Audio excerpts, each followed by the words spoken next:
episode, the Candyman shakes things up at the Luthor plant. The Lutors and Kents are more connected than we thought, and Clark is the real Mr. Clean.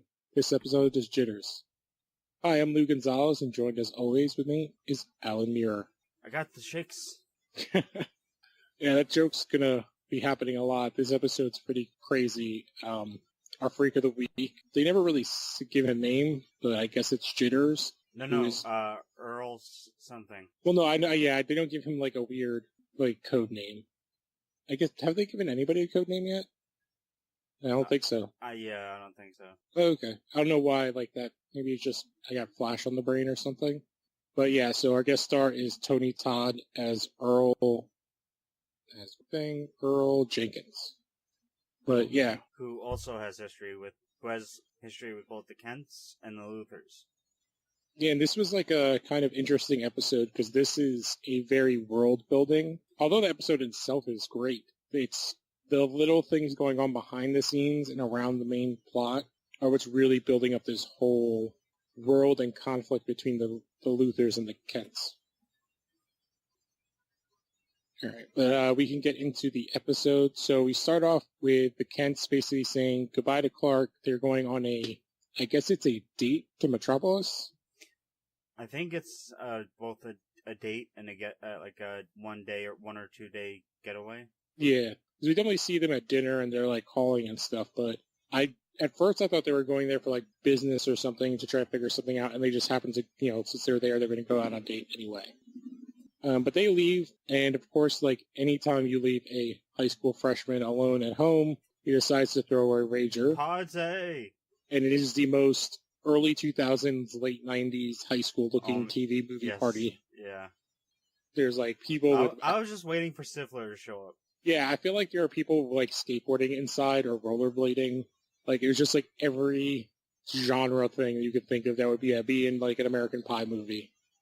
Which we get to see Clark use his superpowers to grab a bowl and bring it back to a kid while nobody sees him. Oh yeah, he also does a thing. He also does a Quicksilver X-Men thing where he just taps, or where he grabs a vase that's about to fall off. That's about to fall off and break, because he does some super speed stuff, transfers the pretzels from one bowl to the other.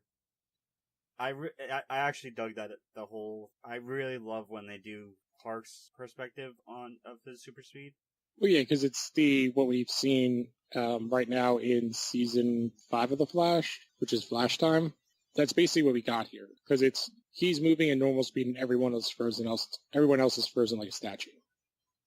Yeah, I mean, I think they want, and they also did that in the pilot in Jitters, or what would become Jitters, when Barry sees everything start falling in slow motion. Yep. But it does give that interesting problem you have when someone can go at super speed. Is sometimes he goes so fast where he's running through a room of people and no one even notices, and then other times people can see him or can see that something was there. As we're going to discuss in the next episode. Exactly. That's why I'm bringing it up, because that, in retrospect, that really bothered me of how fast they're implying he moves in this one compared to the next one. So after Clark catches the puke in the bowl, Whitney shows up and he's all pissy with Lana because she went to the party without telling him, though it's... Since when were they did they break up and get back together? I don't know. Was it the thing with the ice guy when she was supposed to go on a date with Clark? I feel like they because they reconnected and went back to the Luthor estate. Mm-hmm. And yeah, there was no backstory on what exactly happened. It's got to be a continuity error. Yeah, because it doesn't make sense.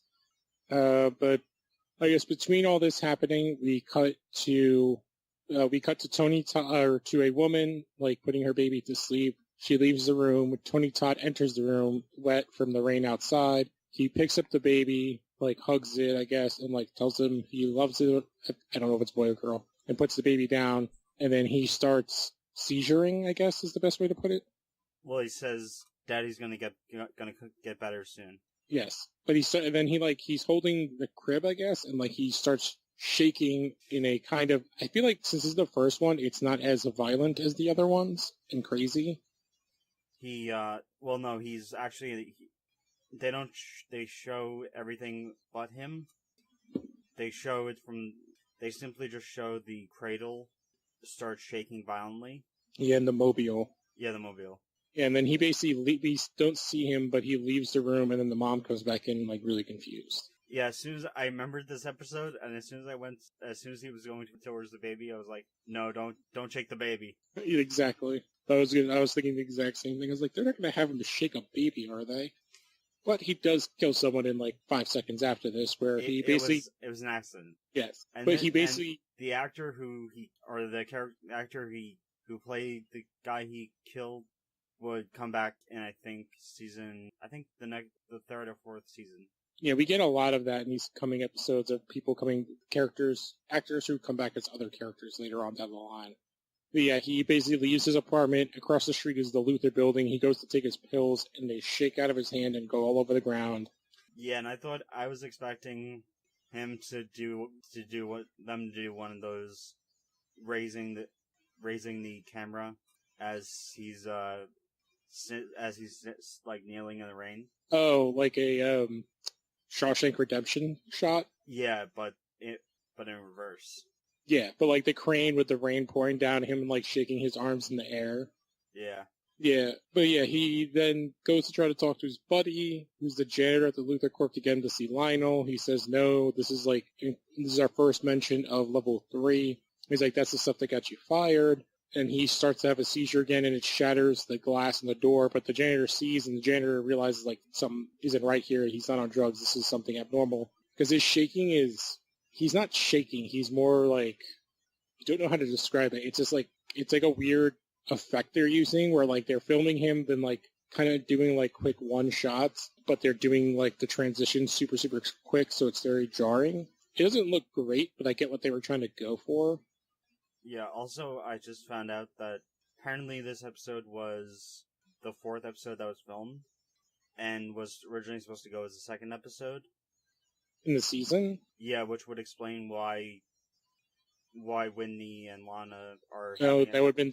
Okay, yeah, because that might have been something off-screen before the show started. No, I got you, because breaking up after the Clark in the field. Yeah. That does make a lot more sense. And it also makes sense as to why John Glover is in the episode. Oh, yes. So yeah, he grabs his buddy, the janitor, and then has another seizure and accidentally kills him. And he runs away. We cut back to the party.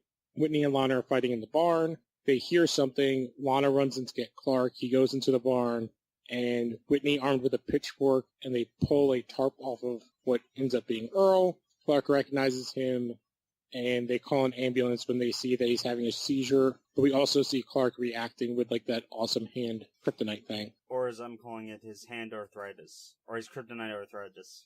Yes, because that is exactly what it looks like. His hand gets like crunchy. It's like, I don't know how, like, I guess that's the sound effect they're also using too. It's like everything is tightening. And not in a good way. No. But basically Clark reveals that Earl is their family friend and he used to work for them. He worked there for about 12 years in the fields. Until the Luthor plant showed up. Yeah, and he mentioned that Earl tried many times to teach Clark how to play the guitar. And I think it's either Lana. Yeah, he's talking to Lana. She asks, then how come you don't play guitar? And he said, I think he got mad because I kept breaking the strings. Yeah, I thought that was a pretty good, funny way to do that. So next we get, I guess, is it Clark in the hospital? Well, Clark leaves the hospital and comes home. Sees his house trashed. Like, the floor is, like, gooey. Yeah, before we move on, when they discover Earl in the barn during the party, they get him to the hospital and everything. He starts having another seizure, and it gets so bad that Clark tries to help, but he gets, I think, either elbowed or punched or hit in the face with, I think, backhand. goes through the glass window. Oh, yeah, that is true. Yeah, at the hospital. And the reason that Earl was hiding out in the barn was he was looking for Jonathan. Yep.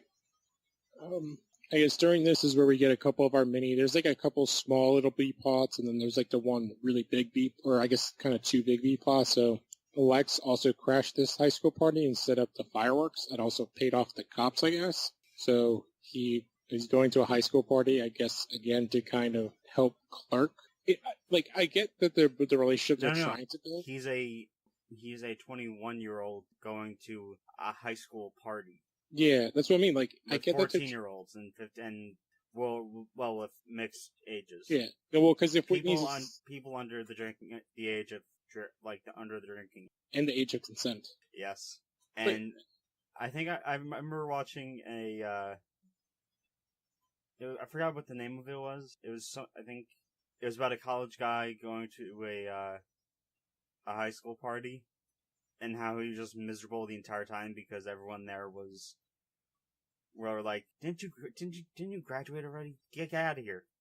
I guess he did bring his own date, so that's a little less creepy, but I get the idea that they're trying to make it so to like build this friendship up between him and Clark. Yeah, and again, this being intended as a second episode makes a lot more sense character development wise.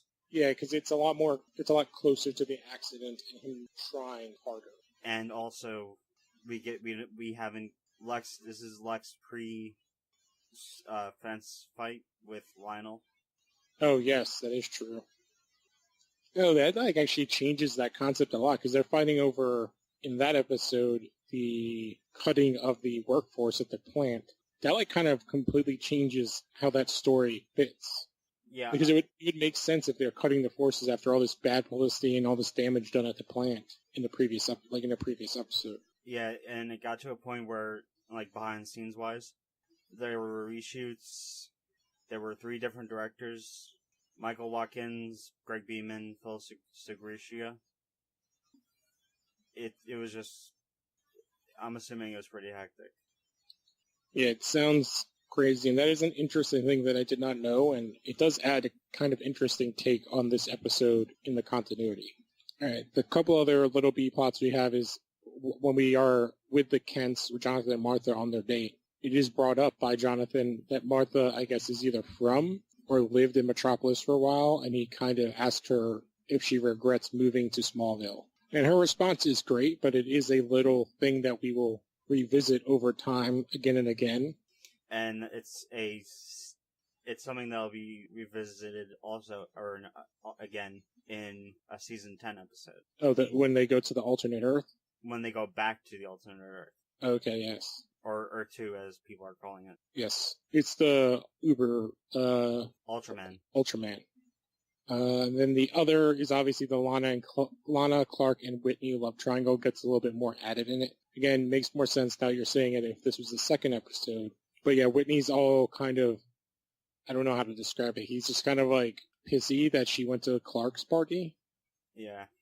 And then we also get, so after the super speed cleaning of the house, the Kents show back up. Oh Clark, yeah, it had me laughing nearly out of my chair. I was watching, and it's just, he sits down, has a smirk on his face, and the camera turns around, or it moves over to the left a little bit, and you just see Martha and Jonathan there just looking at it, or just looking at him deadpan.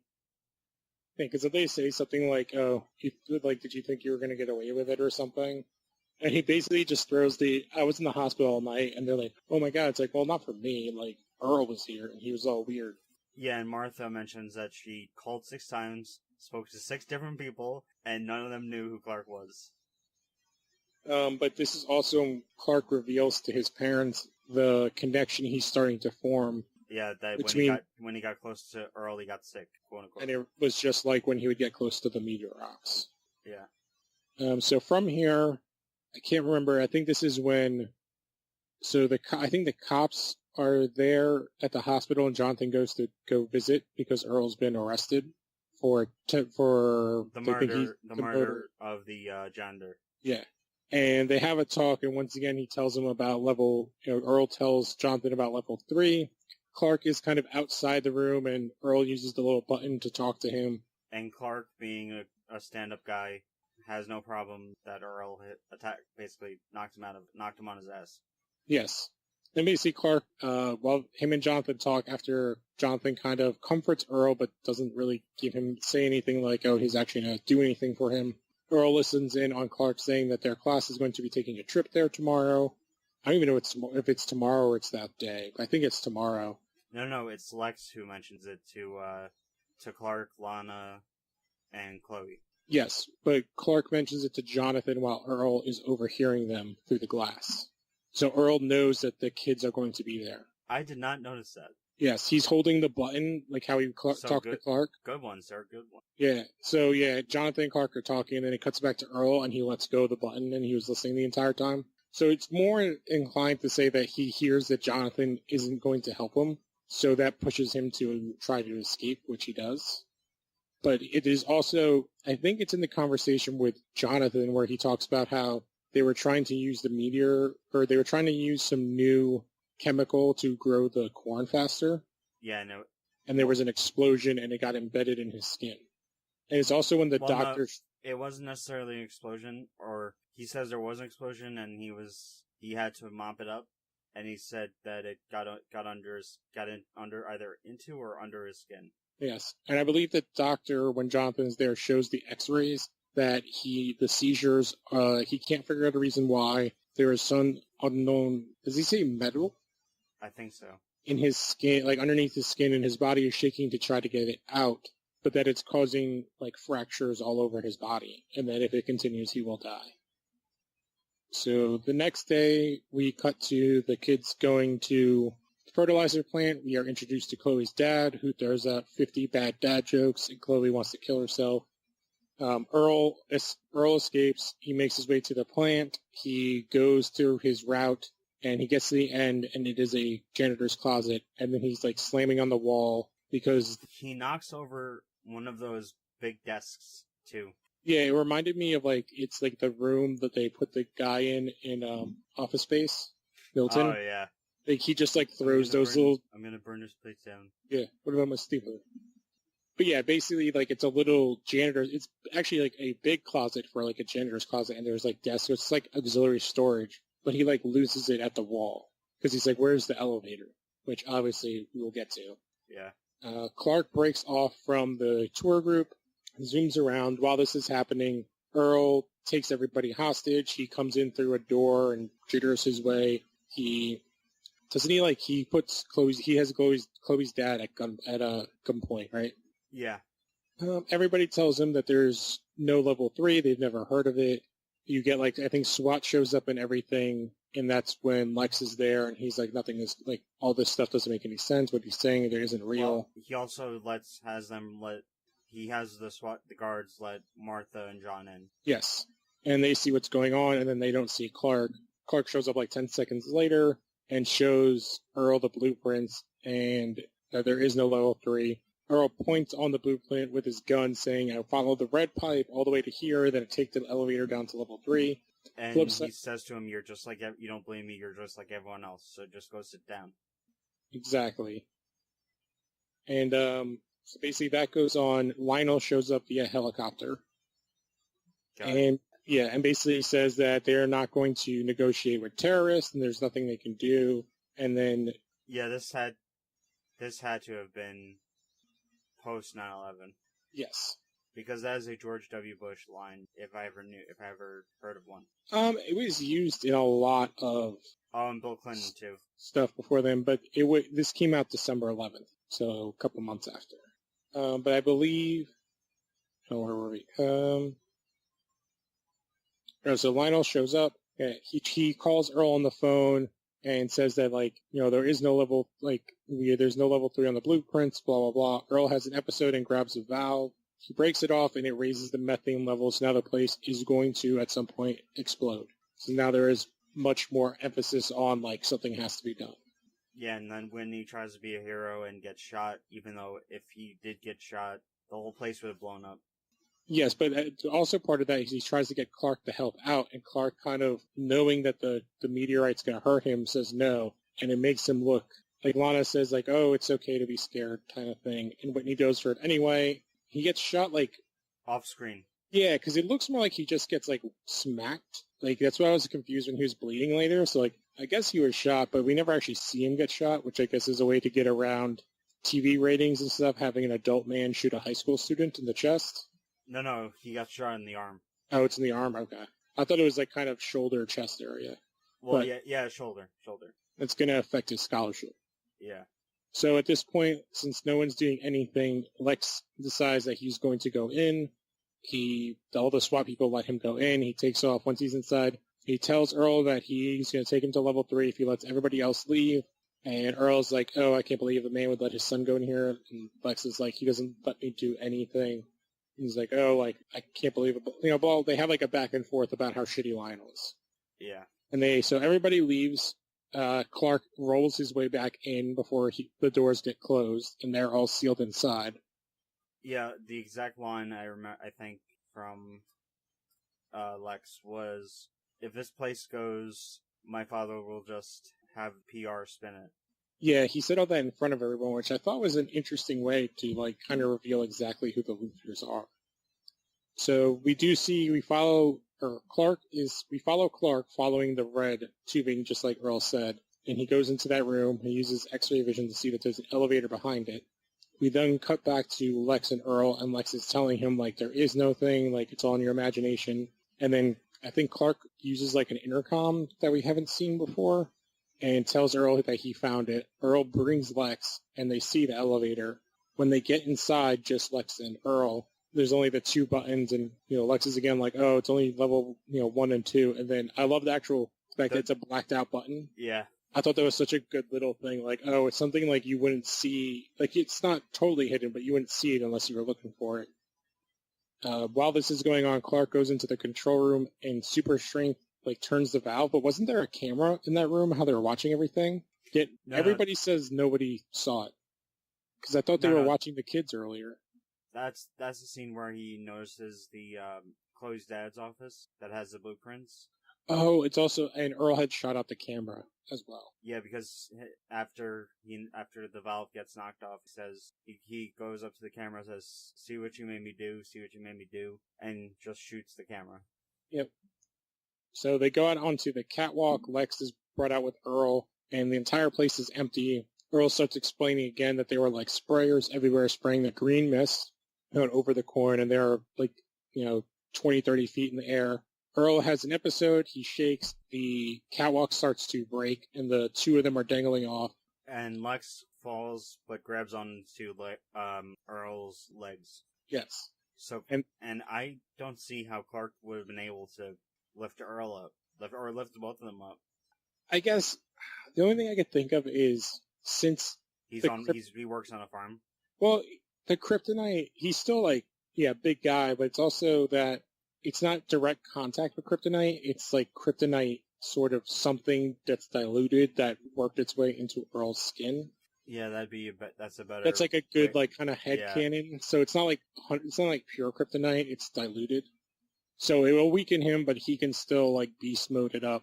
And what he did is like not totally unbelievable. Like he's a huge dude, which I think we see a lot more in the next episode too. Like how big Tom Welling is, because he is a big guy. But yeah, he pulls up Earl, then he pulls up Lex. Lex is like, how did you do that? And then Earl starts shaking again, and they run off the thing, and they dive, and everybody is saved. Well, and there's also a very good line between Martha and Jonathan. There's a very good exchange between Martha and Jonathan and Lionel when Clark decides when they learn that Clark stayed behind. Yeah, they say to Lionel, "What are we gonna do?" Or "What do we do? Our son's in there," and Lionel just says, "So is mine." So it shows that he does care. Yes, and then we'll get back to the Luthors and the Kents because we did skip over one part, but I think that's going to be something we're going to talk about more once we're done with the main plot. But basically, what's left is Earl's taken away in an ambulance. All the cameras are there. Clark is hugged by his parents. Lionel tells Lex that he did something stupid, and Lex confronts him saying everything he did was right. And Lionel's like, well, it was never on the blueprint, so it's plausible deniability. And then Lionel starts talking to the cameras, and then Lex kind of butts in and says, like, with a fake embrace, kind of says, like, oh, we'll do whatever we can for him. He's a sick man, and he, we'll cover all his medical expenses to kind of give it to his dad. And then the fake embrace, he is looking enviously, like, at Clark with his parents. And then that's where this episode ends. But it's a good leaving off point to talk about how it's a good bottle episode. Yes, because we get a ton of looks at the two families and how they're interconnected. And because we do get the other scene later or earlier that when Lionel shows up and he goes, oh, Jonathan Kent, I never forget a face. And Lex is kind of like, why do you know my dad? And so we get this kind of hint at the secret history between the Kents and the Luthors, which is there's two secrets that they're kind of hiding. One that they don't get to for a long time after. I think after it's like when Jonathan dies, we don't get to the one. And the other one we get to soon, I believe. Which the one is like that Jonathan helped convince Pete's parents to sell their farm to the Luthors, which is where they end up building the plant, I believe. Yeah. And then the other secret is that Lionel's also the one that helped them get the fake adoption papers for Clark. And I think we get that in like season 3, like around when Jonathan dies. No, we get that in season 3, but Jonathan dies in season 5.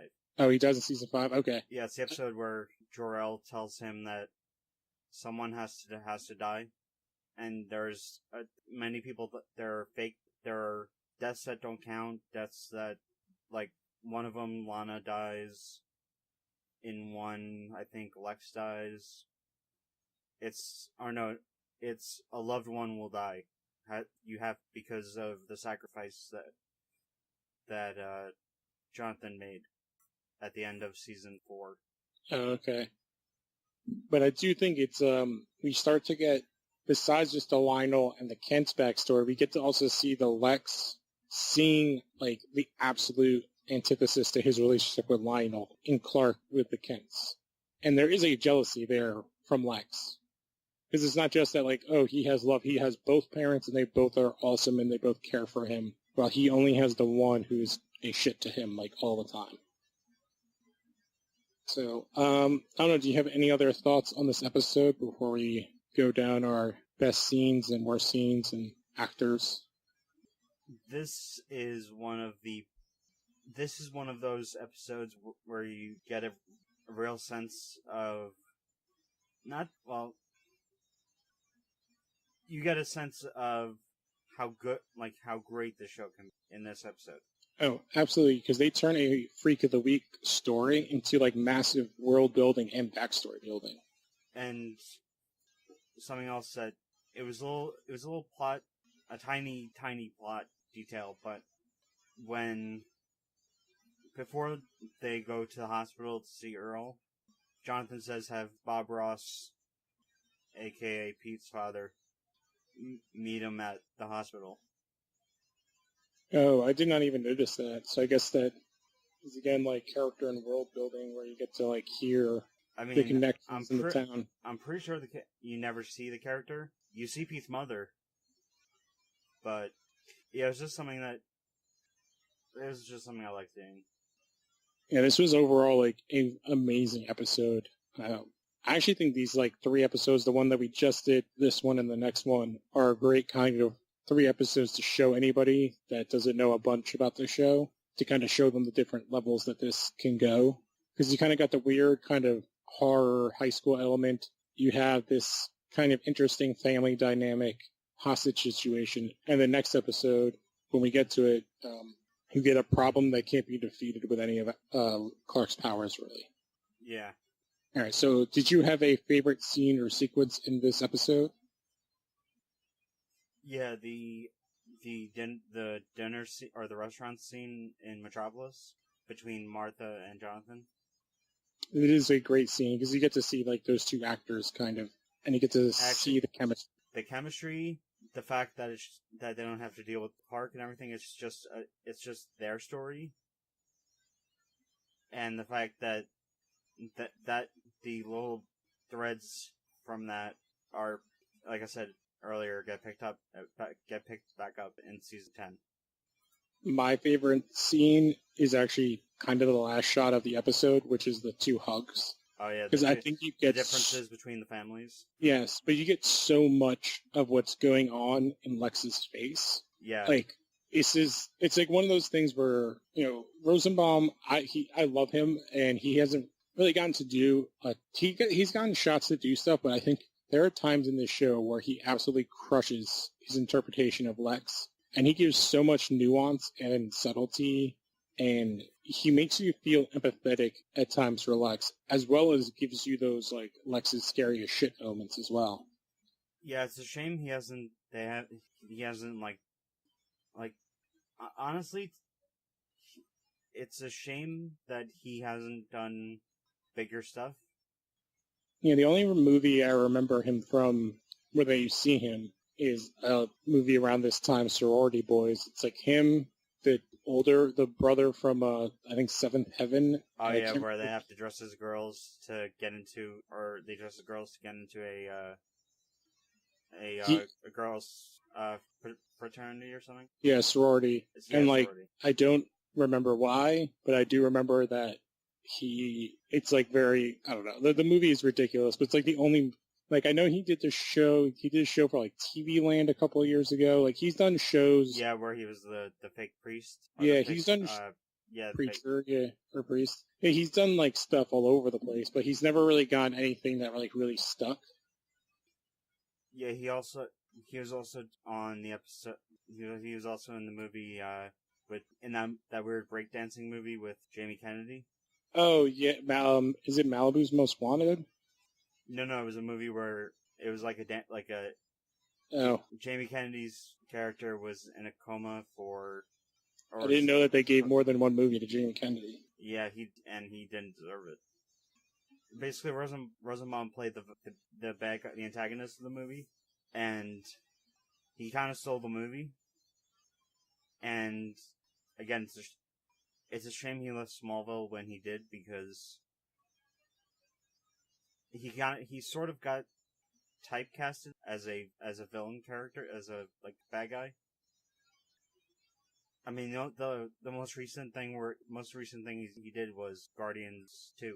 Yeah, he's not even speaking in that. No, he does have during the funeral for Yondu. Oh, okay, he has like one line, but you don't get to see his face. He's the diamond-looking guy. Yeah, his lines were, "Looks like he didn't let us down after all, Captain." Oh, I found the movie. It's kicking it old school. Yeah. Okay, I think we've talked about Jamie Kennedy enough. It's more than anyone has in a decade. Yeah, nobody should see Son of the Mask. All right. So what was your worst scene of the week, if you had one? The party. Basically just anything, any part of that party. Because it was just so of the time in a bad way. Oh yeah, it was the most like 90s thing ever. To me, I don't know, it was like one line, but I thought it was so terribly acted, and it was actually Pete when he was running to the Kents. It was like the worst, like, upset high school kid line I've ever heard. And he just, like, I don't know why, like, that. He had, like, one little line where I think he says, like, I don't know, Clark, you went back in. And he's, like, kind of crying, and it just was terrible. And I don't know why I guess they left it in, as otherwise, like, how would the Kents know that he's still in there? But it was just a terrible line. Yeah. I didn't miss Pete when he left. Did you like him on Blue Mountain State with, the Aquaman from Smallville? Oh, that's the Comedy Central football show? No, I believe it was... It was a show about, like, high school football, right? Like, it was making fun of Friday Night Lights, right? Yeah, it had Alan Richardson. Yeah. Who's going to be in the upcoming... who plays Hawk in the Titans show on DC Universe. Yeah, I watched it a long time ago. I've seen the guy that played Aquaman and other things. He was in a Kevin Hart movie with the guy that played the snowman in Frozen. I can't remember his name right now. Oh, yeah. Yeah, I know who you're talking about. He was also in Book of Mormon. Yeah, they did a movie Josh Gad. Yeah, Josh Gad is like a rich guy, but he has no friends, and he pays Kevin Hart to like be his best man. And they find like a group of people to be his other groomsmen, and the Aquaman guy is one of them, and he plays exactly what he is. Like, he's like a model, but he has a horrible stutter. Yeah, there's also a guy in a wheelchair. Yeah, there's what's his name, Hurley from Lost. Yeah, that was actually a really good movie. I actually do think it's a really good movie. I love that what's her name is in it from Big Bang, which is a show I hate. Oh, Kaylee Cuoco? Yeah. Yeah, she's just dating through the. I'm surprised she hasn't. Well, I'm surprised she didn't date Stephen Amell at all, or anyone from, because she's dated Henry Cavill. She's dated Quinn from Arrow. Wait, seriously? He's got to be like 20 years older than her. Yeah, I don't know. Hollywood's weird, man. Yeah, I really do pay attention to that gossipy stuff. No, I just saw it because I saw it on comicbook.com. Yeah, the only like relationship I know of like in any of those things is that Stephen Amell's cousin who played Firestorm, Robbie Amell, who's also in X-Files, which I didn't even see the newest season. He's married to the woman who played Silver Banshee. Silver Banshee, yeah. Yeah, and Robbie Amell also wants to be, and his dream is to play Batman. Hey, maybe they'll bring him back as like Earth something Bruce. Or the Supergirl. Yeah. Earth. I wouldn't be surprised. Yeah, I don't know how they would do that because like in all their Earths, the same actor always plays like that version of the character, like a different version of it. So they couldn't do Ronnie. Like he's already been Ronnie on 2 different Earths. So yeah. But I think he's like a good enough actor. He could be in a movie if they ever make another Batman movie in the next 10 years. Well, I doubt he's going to be in the Batman. Well, I don't know if there is going to be like the Batman, but I think that's more of a conversation for a Phantom Zone after dark. Yeah. Subscribe. Yes. Let's see. Who is your, I guess, like MVP of the week, and then your WVP, your worst performer? I sort of have two co-MVPs, Rosenbaum and Tony Todd. Yeah, I have the exact same pair. Also, I can't believe I'm a little ashamed of myself that we haven't brought up that Tony Todd was also on the Flash. Okay, who's the voice of Zoom, right? Yeah. He does a ton of voiceover work, though. But yeah, I totally agree. They were both awesome. My favorite scene with Tony Todd, I think it's when he goes to the closet and like he sees that it's a wall. And instead of just loses it. Yes, but instead of like screaming loud, he almost does like this weird silent scream. I don't know if you remember that from the episode. Yeah. He does this like quiet yell, but it's so much more. It's like less anger. It's just like despair kind of a yell and like heartbreak. Like he's not a villain. Like he's just trying to be just tragedy. Yes. Like everything he does like is complete tragedy. Like he just wants to not be sick and no one is helping him. And then Lex is just like every scene that he's in, especially when he's with Lionel, like he is probably the best like at playing off of other characters in this show. And it doesn't matter which character it is, he can like kind of take whatever they're giving him and turn it into gold. And especially when the better the actor he's doing it with, the better it is. So whenever he's with Lionel or Jonathan or Martha, or in this case like Tony Todd, like whenever he has someone that can really give it to him, like he'll match them, and he was just great in this episode. You know, my worst performer is Pete in his like 2 scenes with that one really terrible line. But otherwise, I don't think there was anybody else that really got anything in this episode besides our like core guys that we've already talked about. Because like Lana has a couple lines, Whitney has a couple, Chloe's barely in here. Okay, I went to IMDb to see what Michael Rosenbaum's done. He was actually in Batman Arkham Knight. Well, he does a ton of voiceover work. Who did he voice in that? Todd? No, Johnny Charisma. Oh, that's interesting.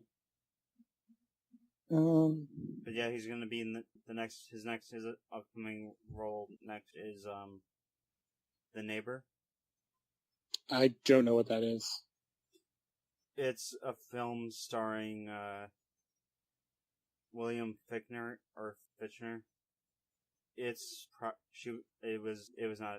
It's probably not going to do well. Okay, yeah, this is like a bargain bin DVD kind of movie. Yeah. Or like something that's I don't even know what channel, something during the daytime. Let us wrap this up. Exactly. I guess the last thing I would say is, like, I think the effects-wise, the speed is exactly the same thing we even get today, like 15, 18 years later, 17 years later. Like, the super speed looks exactly the same. I thought the shaking, I got what they were trying to do. I think it would have looked better today. It looked really choppy and bad at times. When they showed, like, the catwalk and when they showed, like, inanimate objects, it looked good, but whenever they would show Tony Todd, it just looked terrible. All right, so to wrap this up, we'll try something new. So let's take a listen to the preview for next week. On the WB's new Tuesday, Smallville is all new. Something happened. You have a secret you don't want the world to know about. The truth revealed. What's he got on you, Clark? Just stay out of it. And the family exposed. I wanted to kill him. Tell him what you did. You cannot protect your mother and I by lying to us.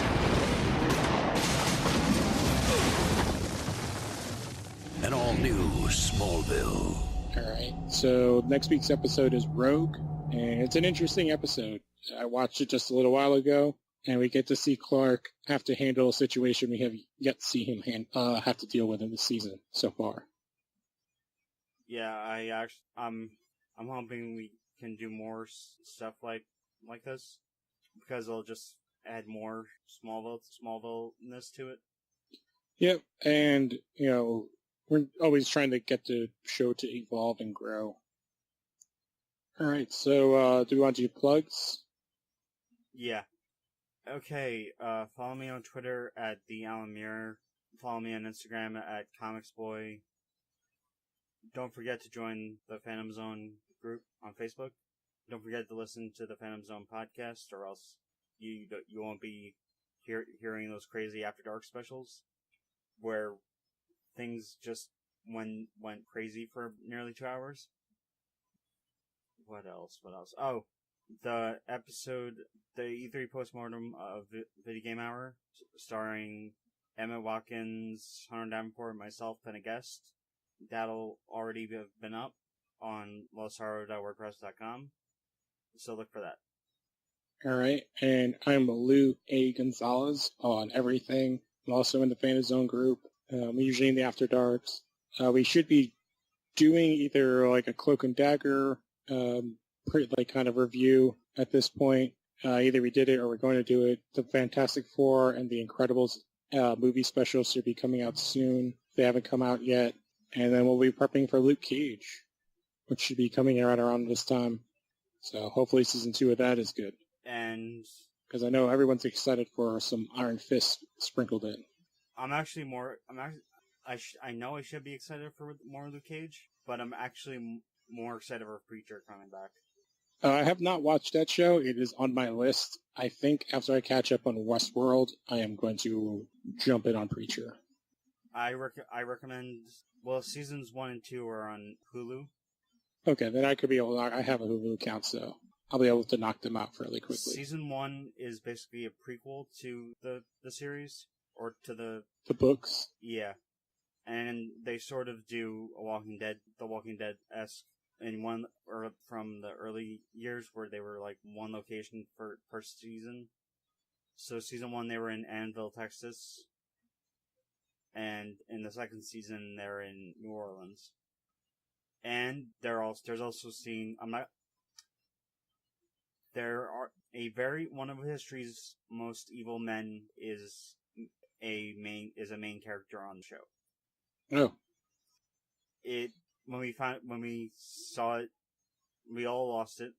I immediately asked Eric Fedorchak, who got started with us through that, if that character was in the books, and he was like, "Nope, this is a totally original thing," and I cannot wait to see where they go with it. You know, that's awesome. You're making me. Maybe tomorrow I will start to jump in on that.